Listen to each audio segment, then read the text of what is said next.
사도행전 38번째 시간이고요. 격분이라고 하는 제목으로 말씀 나누도록 하겠습니다.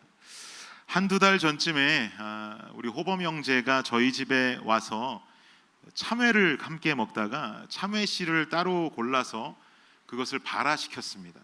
그리고는 그 참외 씨가 발화가 되고 나니까 작은 화분으로 옮겨 주었습니다. 그리고는 작은 화분에서 신기하게도 늘 우리가 참외 먹으면서 보던 그 참외 씨에서 참외 줄기가 이렇게 나오기 시작하더라고요. 그 참외 줄기가 어느 정도 자라기 시작하니까 또 몇 주 전에 호범 형제가 또 저희 집에 방문했다가 열매를 데리고 뒷마당으로 나가서 그 자라난 줄기가 세 뿌리였는데 하나는 마당 구석에다가 땅에다가 심어 주었고요. 또 두 개의 뿌리는 조금 더 큰 화분에다가 하나씩 이렇게 옮겨서 심어 주었습니다.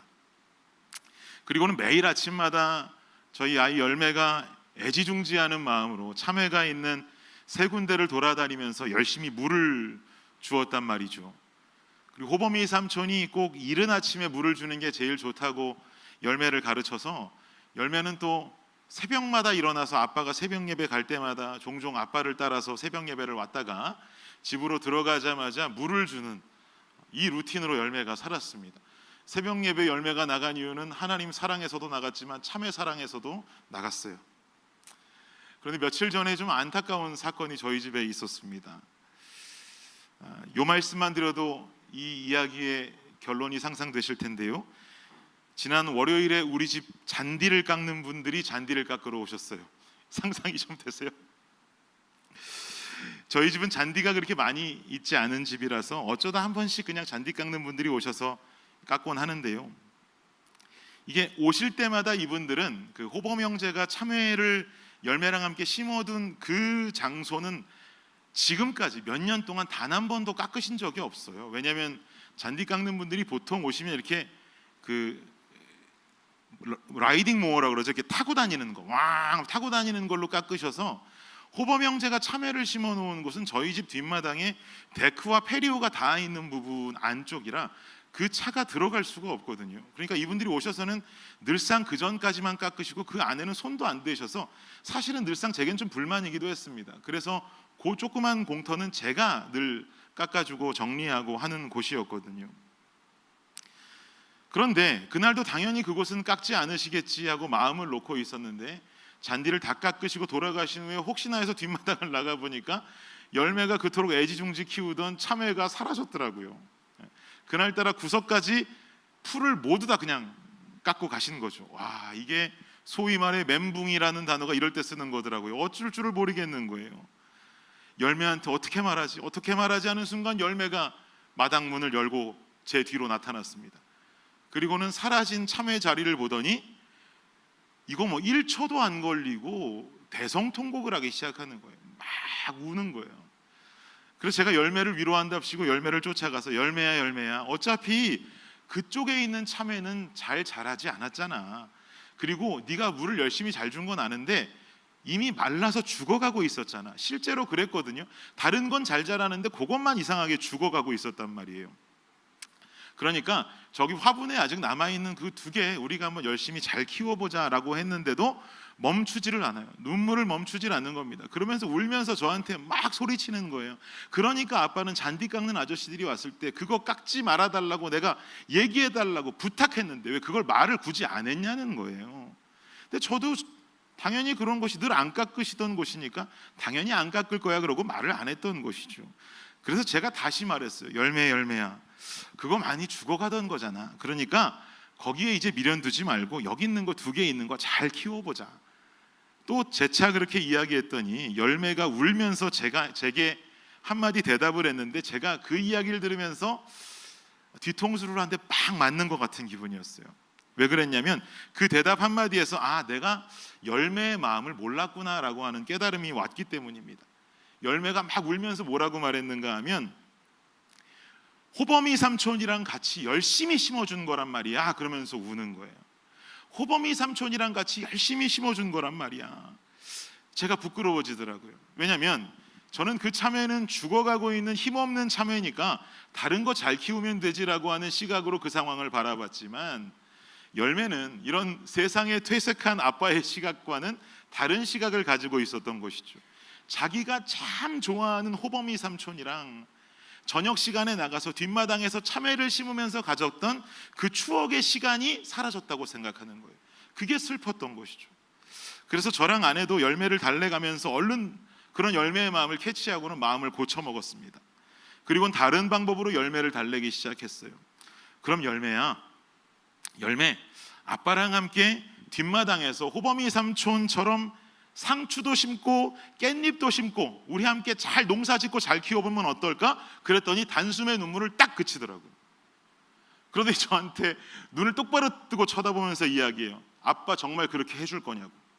그래서 제가 당당하게 그럼 아빠 해줄 수 있지 라고 이야기하고 약속까지 걸고 돌아서 나왔는데, 그때부터 이제 고민이 시작됐어요.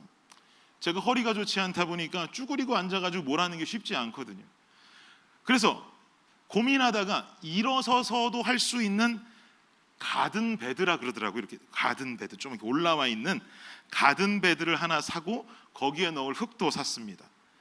그날 잔디 깎는 분의 특별한 성실함 덕분에 저는 100불을 썼어요.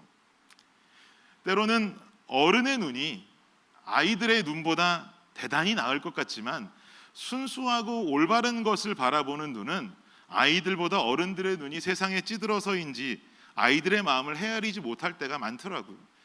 내가 너보다 나이가 지금 몇 살이 많은데 너보다 옳지라고 생각했었는데 순수한 눈, 올바른 것을 바라보는 눈은 그래, 네가 나보다 낫구나라는 것을 깨닫게 됐습니다.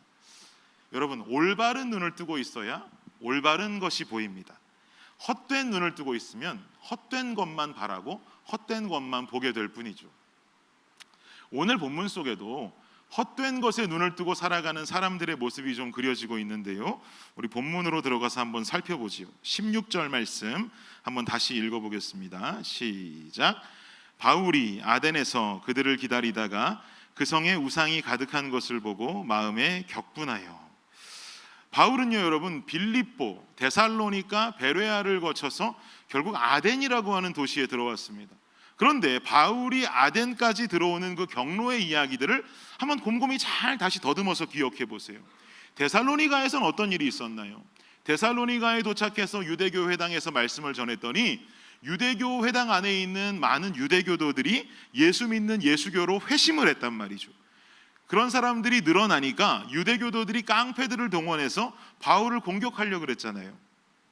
그래서 바울 어떻게 했어요? 야손과 몇몇 믿음의 형제들이 도와주어서 데살로니가에서 어렵사리 도망쳐 나오지 않았습니까? 그리고 어디로 갔습니까? 베레아로 갔어요. 베레아로 가서도 똑같이 회당 가서 말씀을 전했더니 회심자들이 막 늘어나기 시작해요. 그랬더니 또 어떤 현상이 일어났어요? 데살로니가에서 바울을 공격하려고 했던 주동 세력이 베레아까지 쫓아와서는 베레아에서 회심하는 그 모습을 보고 또다시 바울을 혼란에 빠뜨립니다. 공격하기 시작해요. 그래가지고 바울은 지난주 우리 말씀을 기억해 보면 고민하다가 결국은 한 가지 중요한 결정을 하게 됐죠. 이거 다시 급하게 베레아도 빠져나와야 되는 거예요. 자칫 잘못하면 위험할 수 있단 말이죠. 그런데 바울은 데살로니가에서 나올 때는 자신들의 팀원이었던 실라와 디모데와 함께 나왔는데 베레아에서 두 번째로 도망갈 때는 어떤 결정을 내렸습니까? 실라와 디모데는 베레아에 그대로 두고 본인 혼자만 급히 빠져나오게 되죠. 왜 실라와 디모데를 남겼다 그랬습니까? 베레아 지역에 좀 더 자신이 전한 복음과 말씀을 더 구체적으로 설명하고 자리매김을 해줄 수 있는 사람, 그리고 교회도 세울 수 있도록 도와줄 수 있는 사람들로 실라와 디모데를 남겨두고 가장 위험한 자신만 일단은 빠져나오게 된 거예요. 그리고는 이 바울은 배를 타고 혼자 아덴이라는 곳으로 넘어오게 됩니다. 여러분, 제가 몇 주 전에 빌립보에 관한 설교할 적에 빌립보는 도시라 그랬고요, 이 빌립보라고 하는 도시가 속해 있는 주와 같은 개념의 이름이 있다 그랬는데 여러분 기억하십니까 혹시? 마게도니아라 그랬잖아요. 마게도니아는 주이고 빌립보가 도시라고 그랬단 말이죠. 어쨌든 지금 바울이 전도 여행을 하면서 거쳐왔던 빌립보, 데살로니가, 베레아, 요 세 개의 도시는 몽땅 다 어디에 속해 있냐면 마게도니아에 속해 있는 지역이에요. 그런데 바울이 배를 타고 건너온 도시 아덴이라고 하는 곳은 어떤 주에 속해 있냐면 거긴 마게도니아가 아니라 아가야라고 하는 주에 속해 있는 지역입니다. 아덴을 시작으로 만나는 이 아덴, 고린도와 같은 지역들은 모두 아가야라고 하는 주에 속한 도시라고 생각하시면 되겠어요. 성경에서는 우리가 사도행전을 볼 때 주랑 도시의 개념을 나눠서 설명하지 않기 때문에 때로는 헷갈릴 때가 많이 있거든요. 그래서 여러분들께서 이런 부분을 상식적으로 잘 알고 계시면 성경을 이해하기가 쉬워집니다. 8월부터 시작되는 바이블 스터디 구약 성경 스케치에서 이런 것들 조목조목 알려드려요. 그러니까 여러분 고민하지 마시고 신청하셔서 성경을 볼 수 있는 시각이 밝히 떠지시기를 예수님 이름으로 축복합니다. 이렇게 바울은요, 아덴이라고 하는 도시에 들어왔어요. 아가야에 속해 있는 아덴. 어떻게 보면 바울 마음이 여러분 어땠을까요? 개선 장군처럼 의기양양한 모습으로 아덴으로 들어왔을까요? 그렇지 않았겠죠. 데살로니가에서도 도망 나왔고 베레아에서도 도망 나와가지고 쫓겨온 아덴이에요. 바울의 심정은 도망자의 쓸쓸함으로 가득해 있었을지도 모르겠습니다. 자신은 그저 자신이 경험했던 예수 그리스도의 진리를 알리고 싶었을 뿐인데 예수를 메시아로 깨닫지 못하고 맹목적으로 구약의 하나님만을 섬기면서 여전히 메시아를 기다리고 있는 이 유대교 사람들에게 참된 진리를 알려주고 싶었을 뿐인데 자신을 공격하는 무리들이 생기면서 데살로니가에서도 도망 나오고 또 베레아에서도 급히 도망 나오곤 그 자기가 꾸린 이 2차 전도여행 팀에서도 벗어나서 혼자 배 타고 쓸쓸하게 도망자 심정으로 아덴에 들어온 거예요. 그런데 16절을 보니까 아덴에 도착한 바울은 아덴의 모습을 보고 충격에 빠져버리게 되는데요, 16절 말미에 보니까 바울이 어떻게 됐다고 말하고 있습니까? 바울이 마음이 어떻게 됐대요? 격분했다라고 말하잖아요. 격분했다. 여기서 격분했다라고 하는 말의 헬라어는요, 파록시노라고 하는 단어가 사용됩니다. 파록시노. 근데 이 파록시노라고 하는 헬라어가 변형이 되어서 오늘날에도 쓰는 단어로 지금 사용이 되는데, 이 단어가 어떻게 변형이 되냐면 패럭시즘이라고 변형이 돼요.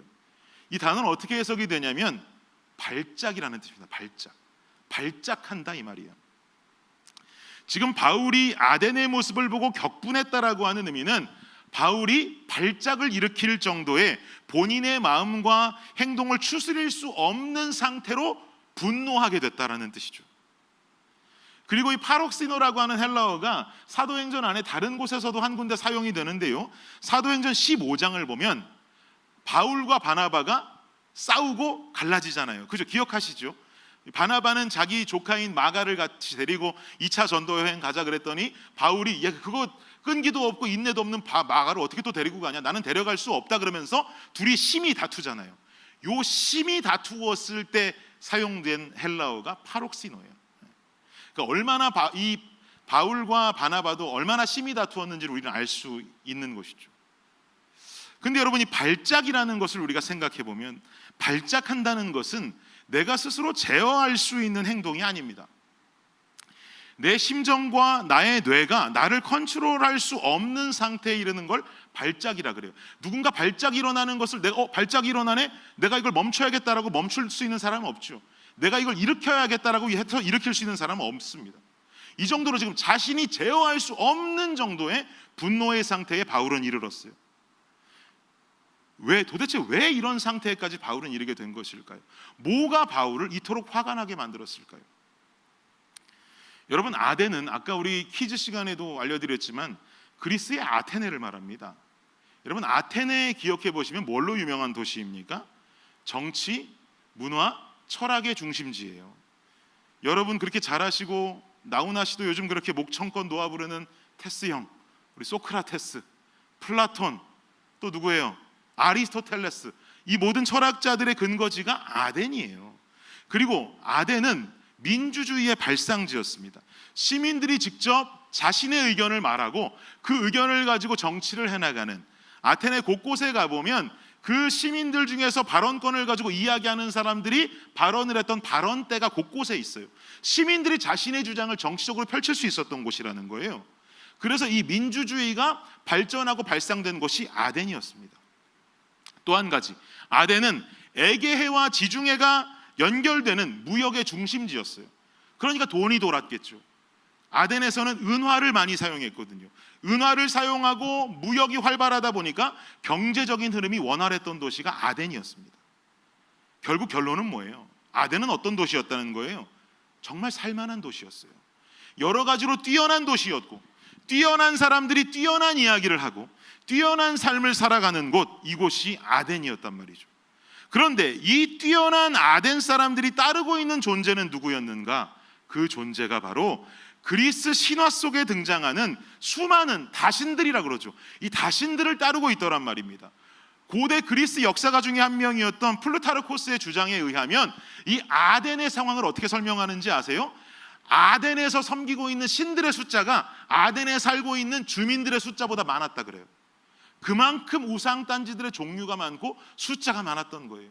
그 땅에 살고 있는 주민들보다 신들의 숫자가 더 많았다고 기록할 정도로 그 땅은 우상 숭배의 끝을 달리고 있었던 땅이었습니다. 그야말로 그리스 신화에 나오는 수많은 다신들이 우상이 되어서 그들의 신전이 세워져 있고, 심지어는 어떤 신전까지 있냐면 알 수 없는 신을 위한 신전까지 있었어요. 이게 뭐예요? 누군진 모르겠는데 알 수 없는 신이 있겠지 하는 마음으로 신전을 만들었다는 거예요. 그 정도로 완전히 우상 숭배 팽배해 있던 아덴이었던 것이죠. 그것도 정치, 문화, 철학의 중심지이자 민주주의의 발상지라고 하는 이 수준 높은 도시가 온갖 우상들, 주민들보다 숫자가 많은 다신들에게 빠져서 그저 우상 숭배만 하고 있더라는 거예요. 이걸 보고 바울이 격분한 거예요. 그럼 왜 그렇게도 이 수준 높은 삶을 살아갔던 아덴 사람들은 수많은 다신들을 숭배하면서 살았을까요? 무슨 이유가 있었을까요? 이들은 도대체 그 수많은 다신들에게 뭘 바랬던 것일까요? 당시 아덴 사람들이 따르고 있는 이 신들을 향한 그들의 염원은 다른 것이 없었습니다. 여러분, 그리스 신화를 생각해 보세요. 이들이 왜 그들을 따랐는지. 그들의 염원은 질병, 풍요, 전쟁의 승리와 같은 것들을 이 신들이 해결해 준다고 믿었던 거예요. 질병을 해결해 주는 신, 풍요를 위해서 자연현상을 책임지는 신, 또 내가 아이를 많이 가질 수 있도록 다산을 할 수 있도록 도와주는 많은 신들, 전쟁의 승리를 허락하는 아테나와 같은 여신, 또 이 신들의 왕이라고 불리는 제우스와 같은 신, 이런 존재를 믿으면서 이들이 그토록 원한 건 자신의 삶이 어떻게 하면 더 풍요로워질 수 있을지, 물질을 더 많이 가질 수 있을지, 또 질병으로부터 자유로워질 수 있을지, 또한 나라의 전쟁이 승리하면서 부강한 나라, 부강한 도시, 부강한 가정에서 여유를 즐기면서 의시되며 살아가는 것, 이것이 그들의 염원이고 이유였단 말이죠. 이것이 아덴 사람들이 이 수많은 신들을 섬기고 신전을 세웠던 이유라는 것입니다. 질병과 풍요로움과 물질과 전쟁에서의 승리함. 저는 이 시점에서 하나님께서 오늘 이 강단에 세우신 종으로서 여러분께 무거운 질문 하나를 던지려고 합니다. 저와 여러분이 오늘날 예수님을 믿는 염원은 무엇입니까? 우리는 무엇을 위해서 예수를 믿습니까? 더 단도직입적으로 질문합니다. 혹시 우리가 예수를 믿는 이유는 지금 아덴 사람들이 다신을 믿고 있는 염원과 많이 다릅니까? 혹은 비슷합니까? 질병과 같은 아픔과 슬픔으로부터 자유롭기 원하고, 내 삶이 물질의 축복으로 인해서 풍요롭고 여유로운 삶을 살기 원하고, 내가 있는 환경, 내 가정, 내 도시, 내 나라가 각각 주어진 어떤 각각 다른 삶의 전쟁으로부터 자유로워서 더 어깨에 힘주고 의시되고 살아가기 원함으로써 혹시 예수의 이름을 보고 부르고 하나님의 이름을 부르면서 살고 있는 것은 아닙니까? 하나님의 이름을 부르고 있지만, 예수 그리스도의 이름을 부르고 있지만 결국 내 염원과 내 바램은 모두 다 나라고 하는 내 개인주의에 빠져 있고, 내 성공주의에 빠져 있고, 내 이기주의에 빠져 있지는 않습니까? 여러분, 예수 믿는다고요 질병이 사라지고 무병장수하는 거 아닙니다. 예수 믿는다는 것은 질병에 걸려서 아픔이 있고 슬픔이 있다 할지라도 그 속에서 하나님과 함께 견뎌나가는 것을 배우고 훈련받는 것이 신앙입니다. 예수 믿는다고 갑자기 어느 날 1억 천금이 떨어져서 부자 되고 풍요로워지는 거 아닙니다. 하나님 믿으면 물질 생기고 하나님 믿으면 부자 된다고 하는 이런 희대의 거짓말 속에 예수 믿고 계신다면 여러분, 그 생각 버리세요. 예수 믿는다고 그렇게 되지 않습니다. 예수님을 믿는다는 것은 오늘 먹고 죽을 쌀 한 톨이 없다 할지라도 그 상황을 하나님과 함께 이겨내고 그 어려움들을 하나님과 함께 견뎌낼 수 있는 내 안에 여전한 평안과 기쁨을 누리며 살아가는 것, 이것을 배워가는 것이 예수 믿는 신앙의 모습인 줄을 믿습니다. 여러분, 질병으로부터 자유로워지시려면은요, 이 세상 내가 살고 싶은 대로 다 살고는 교회 나와서 건강하게 해달라고 헌금하고 기도하는 게 아니라 그냥 일상 속에 건강한 음식 더 많이 드시고 병원 자주 다니면서 내 건강 체크하면 우리 건강하게 살 수 있어요. 내가 풍요롭게 부자의 삶을 살고 싶다면 하나님께 그렇게 매달리는 것이 아니라 그냥 주일날 교회 안 오고 사업하고 일하고 오버타임으로 일하고 밤새 일하고 좋은 직장에 취직하면 금방 부자 될 수 있어요.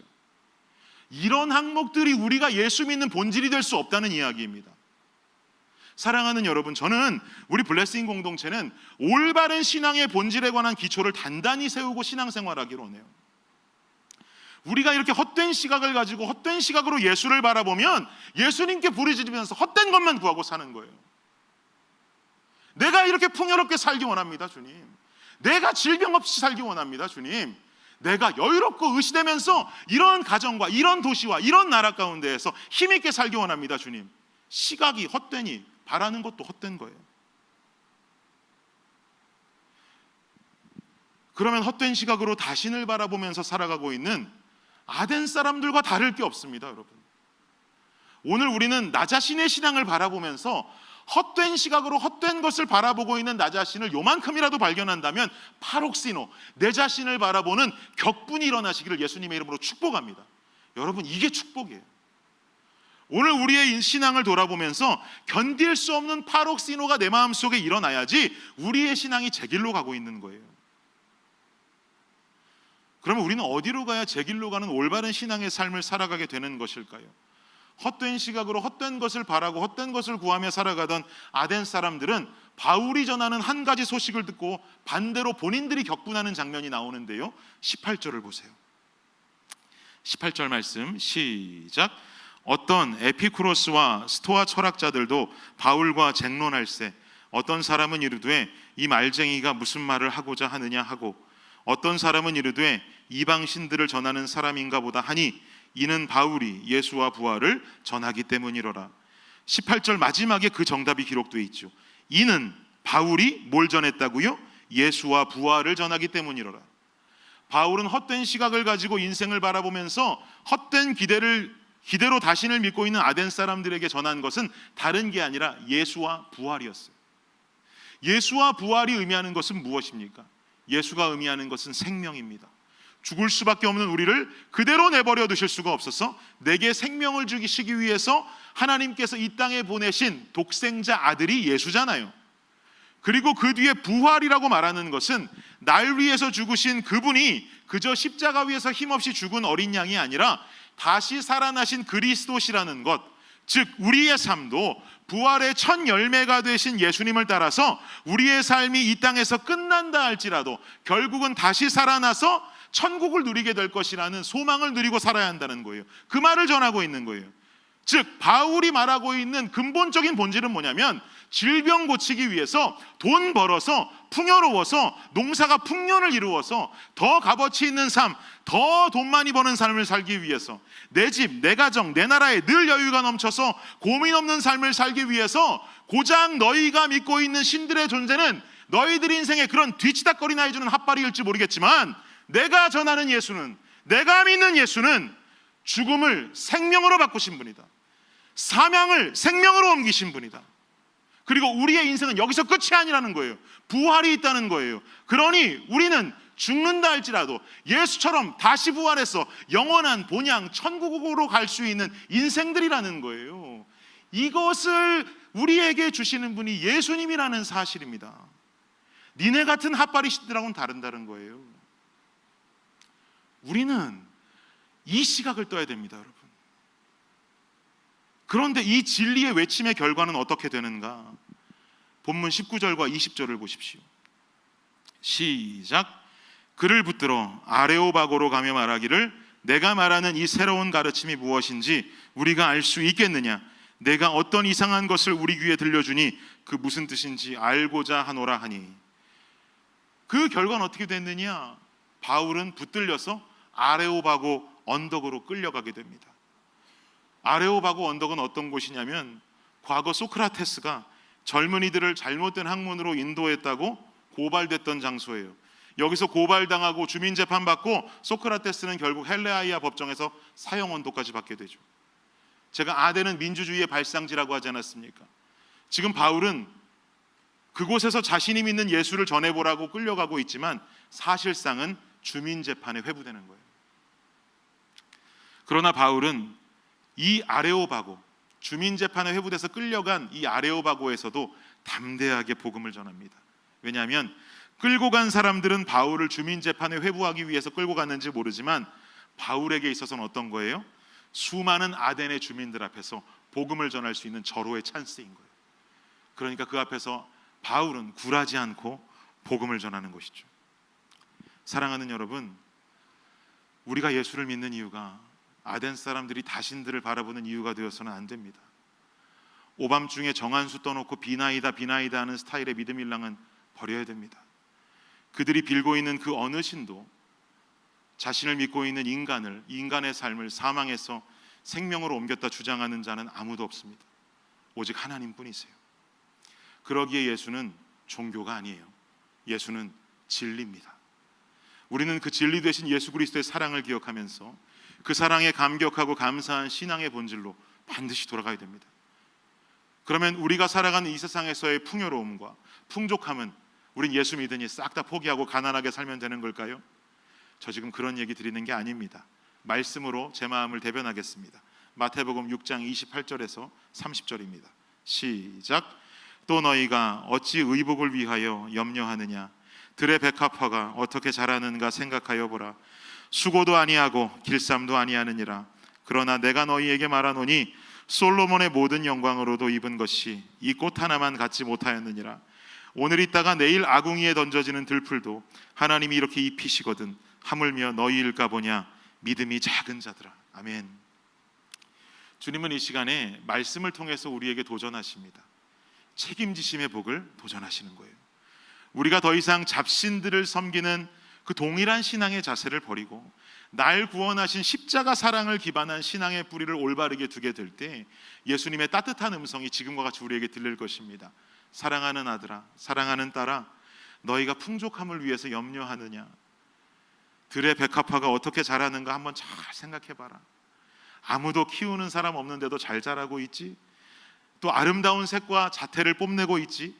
사실 그 백합화는 아무도 돌보지 않는 게 아니라 그 백합화를 만든 내가 돌보고 있기에 아름답게 자라고 있는 거야. 내가 들에 핀 백합화도 그렇게 돌보고 있거늘 이 믿음이 작은 딸아, 이 믿음이 작은 아들아, 과연 핏값 주고 산 너희들의 인생을 내가 가만히 내버려 둘 수 있겠니? 전능하신 하나님께서 책임지시는 인생만큼 특별하고 든든한 인생은 없습니다. 우리 블레싱 성도님들은 이 든든한 인생을 소망하는 자들이 되시기를 바랍니다. 올바른 시각으로 올바르게 바라보며 올바른 것을 구하며 살아가는 우리의 인생을 하나님께서 책임지시는 우리 모두가 될 수 있기를 예수님의 이름으로 축복합니다. 결론을 맺겠습니다. 우리 블레싱 교회는 작년 10월에 개척했습니다. 이제 개척 9개월째를 달리고 있는 신생교회입니다. 개척 당시에 이제 초기 처음으로 이제 인원들을 대충 기억하면서 함께 우리 교회 생활을 하겠다고 헌신해 주신 인원들을 헤아려 보니까 개척 초기의 인원이 20명 초반대였습니다. 20명 초반, 22명, 21명 그 정도의 인원이더라고요. 뭐 많다 생각하실지 모르겠지만 그 중에 잘 아시는 것처럼 저희 부부 2명과 저희 아이들 5명과 부모님과 제 동생까지 합치면 이미 10명이었어요. 그때 생각하고 지금 생각하면 그래도 인원 비율적으로 참 많이 성장했다라고 저는 생각합니다. 엊그저께 이 웰스브랜치 교회 크리스 목사님 만나서 함께 좀 아침 식사를 했는데 우리 교회 인원수를 여쭈시더라고요.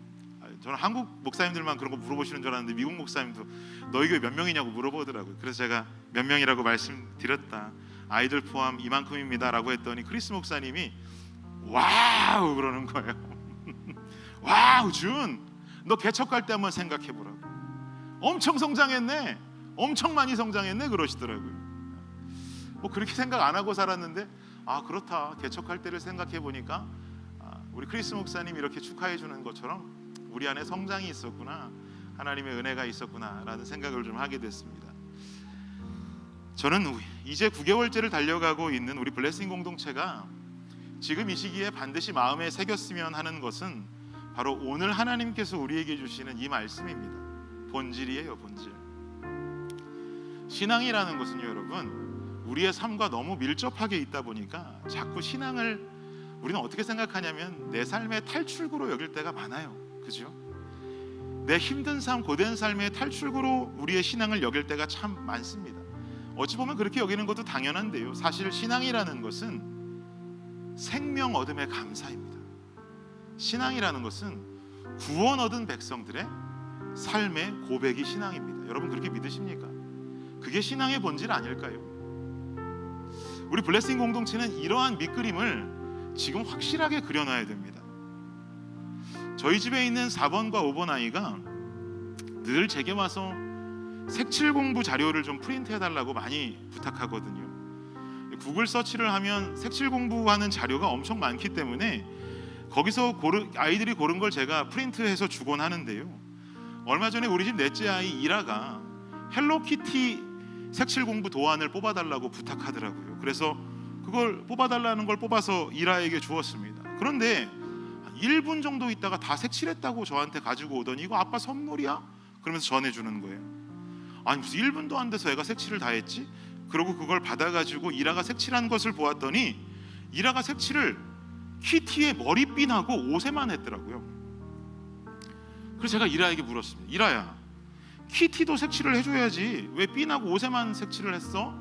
그랬더니 이라가 뭐라고 대답했는지 아세요? 아빠, 키티는 원래 하얀색이야.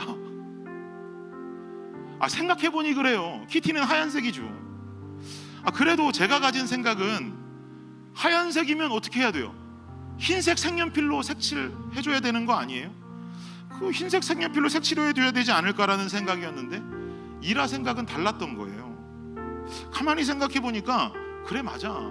종이가 가진 하얀색만큼 깨끗한 하얀색은 없으니까 아무것도 칠하지 않고 키티의 핀과 옷에만 색칠하는 게 진짜 하얀 키티를 만들어 온 것 아닐까라는 생각이 들었습니다. 그래서 제 마음속에 이라야, 이거 흰색으로 키티도 칠해줘라고 말하려다가 스탑했어요.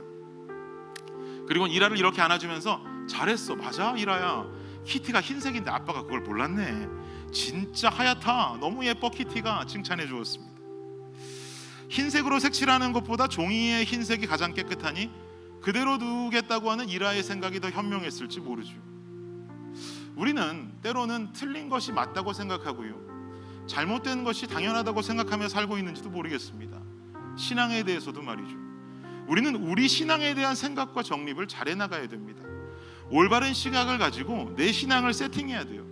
예수 믿으면 이렇게 되지, 예수 믿으면 이런 축복이 있고, 예수 믿으면 저런 삶이 보장된다라고 하는, 우리가 교회에서 신앙생활하면서 누누이 들어왔던 이런 신앙의 공식에서 벗어나서 내가 예수를 믿고 있는 이유에 대해서 우리는 다시 한번 생각하고 정립해야 되지 않을까요? 날 위해서 생명 주신 분 앞에 뭘 더 달라고 우리는 그렇게 간구하고 있는 걸까요?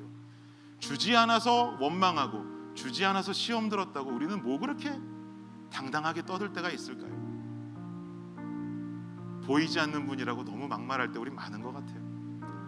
날 위해 죽으신 주님, 죽을 수밖에 없는 내가 생명을 얻게 되는 엄청난 사건, 그 사랑 앞에 나는 무릎 꿇을 수밖에 없는 것이고 그분을 믿고 따르는 삶을 살아야만 된다는 것, 여러분 그래야 주님을 온전히 따르고 주님께서 말씀하신 이웃도 사랑하고 돌보고 하라는 그 실천의 삶도 기쁨으로 감당하며 신앙생활할 수 있지 않을까요?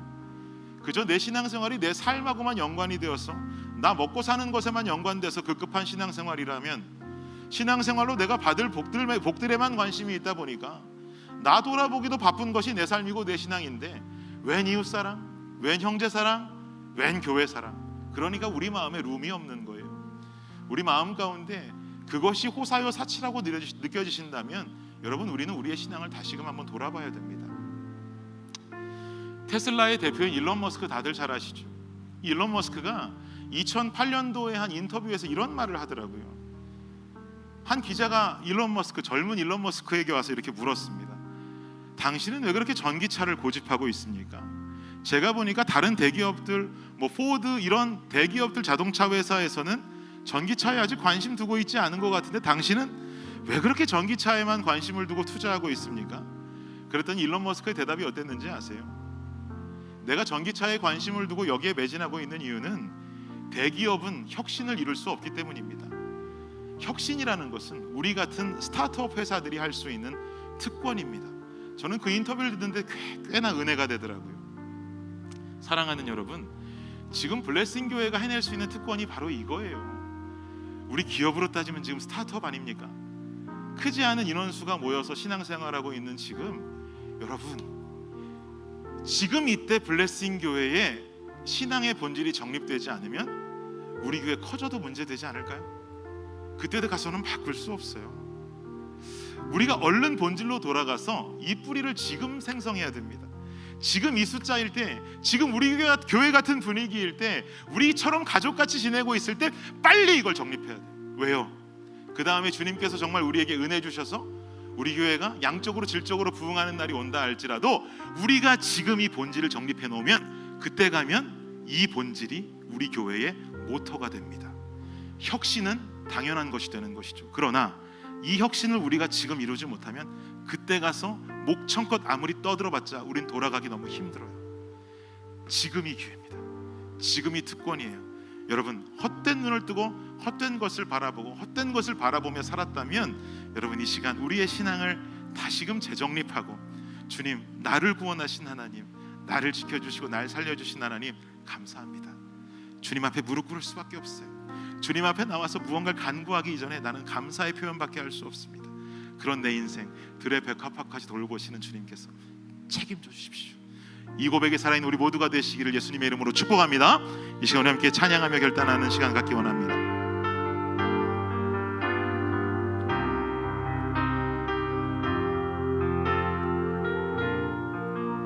아무것도 두려워 말라.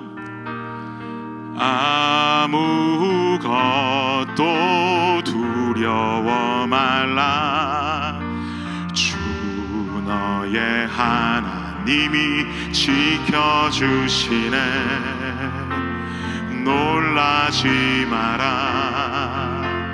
겁내지 마라. 주님 나를 지켜주시네. 주님 나를 지켜주시네. 내 맘이 힘에 겨워 지칠지라도, 내 맘이 힘에 겨워 지칠지라도 주님 나를 지켜주시네. 세상의 험한 풍파가, 세상의 험한 풍파 몰아칠 때도 주님 나를 지켜주시네.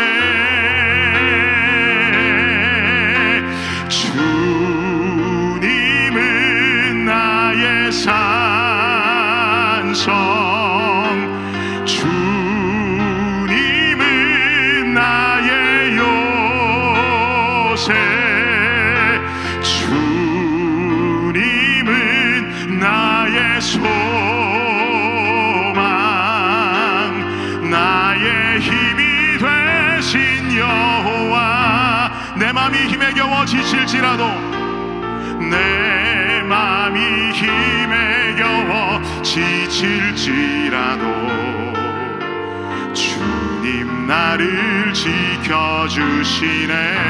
세상의 험한 풍파가, 세상의 험한 풍파 몰아칠 때도 주님 나를 지켜주시네.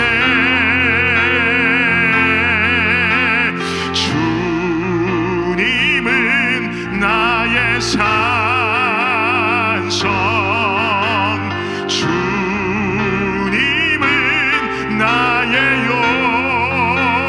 요새, 주님은 나의 소망, 나의 힘이 되신 여호와. 주님은 나의 산성,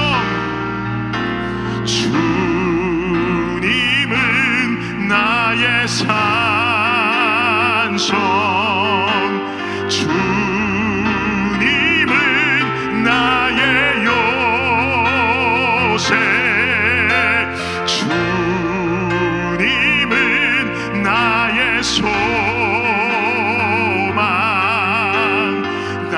나의 힘이 되신 여호와. 우리 다시 한번, 주님은 나의 산성, 주님은 나의 산성, 주님은 나의 요새, 주님은 나의 소망, 나의 힘이 되신 여호와. 여러분, 이 시간 우리 한 목소리로 좀 기도하실 때요, 눈을 감으시고, 이 시간 큰 소리 아니어도 좋습니다. 여러분은 어떤 신앙의 마음을 가지고 예수 믿으셨습니까?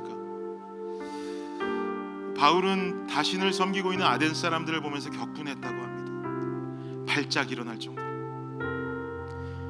아덴 사람들이 자신을 믿고 있는 이유는 질병, 풍요로움, 전쟁의 승리와도 같은 나 자신을 위한 내 개인주의적인 신앙의 모습이었습니다.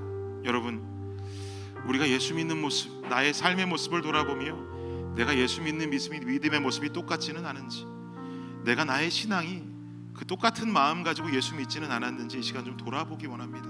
그리고 이 시간 주님 앞에 조용히 회개할 수 있으면 좋겠습니다. 하나님, 아버지 하나님, 날 위해서 목숨 주신 그분 앞에 내가 구할 것만 생각하고 받을 것만 생각하며 살았던 나의 인생을, 나의 신앙을 주님 앞에 회개합니다.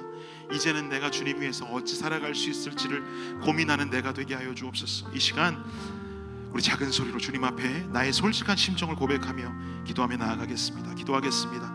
주님 감사합니다. 아버지, 내 신앙의 모습 내가 이제 목청껏 성도들에게 외치지만 나 또한 그랬습니다. 나 또한 그랬습니다. 이렇게 하면 주님께서 주시겠지. 이렇게 하면 주님이 채워주시겠지. 이렇게 하면 주님이 물질의 축복을 주시겠지. 이렇게 하면 주님이 내게 풍요로움을 허락하시겠지. 이렇게 하면 아픈 사람 없이, 질병 없이 무병장수하겠지. 이렇게 해야 내 가정이, 내 도시가, 내 나라가 축복받겠지. 여유로워지겠지. 주님, 누구에게 떵떵거리려고 주님 힘을 빌리고 있습니까? 날 위해서 목숨 버리신 그분 앞에 나는 도대체 무엇을 바라고 있습니까? 주님, 잘못했습니다. 주님, 잘못했습니다. 주님, 잘못했습니다. 주님, 내 인생이, 내 신앙이 변화가 있게 하여 주옵소서. 우리의 신앙이 변화가 있게 하여 주옵소서. 주님, 우리의 신앙이 변화가 있게 하여 주옵소서. 주님, 회개합니다. 회개합니다. 잘못된 것들 회개합니다. 헛된 시각 바라보고 헛된 것 바라보며 헛된 것 강구하는 이 신앙에서 벗어나 주님 감사합니다. 생명 주셔서 감사합니다. 주님, 사망에서 나를 주셔서 감사합니다. 내가 주님 위해 무엇을 할 수 있을까요? 고민할 수 있는 것 주시옵소서. 주님 감사합니다. 우리 이어서 이 시간 함께 좀 기도하기 원하는 것은, 여러분, 우리 공동체를 위해서 기도하면 좋겠습니다. 우리 공동체를 바라볼 때 너무 좋지요. 우리가 서로 사랑하고, 또 요새 우리가 가지고 있는 기쁨의 소식들도 있고, 또 우리는 또 더 앞을 내다보면서 뛰어가야 하는 상황들이고. 그러나 여러분, 우리가 잘못된 신앙관과 잘못된 본질 가지고 뛰어가봤자 지치기만 할 뿐입니다. 신앙생활은 지쳐서는 안 됩니다. 오늘을 뛰었는데도 내일 뛰고 싶어야 되는 것이 신앙생활인 줄 믿습니다. 우리가 어떤 상황에 처해 있든지, 어떤 모습이든지, 어떤 시기이든지, 하나님, 가장 중요한 것은 이 신앙의 본질이 우리 공동체에 있게 하여 주옵소서.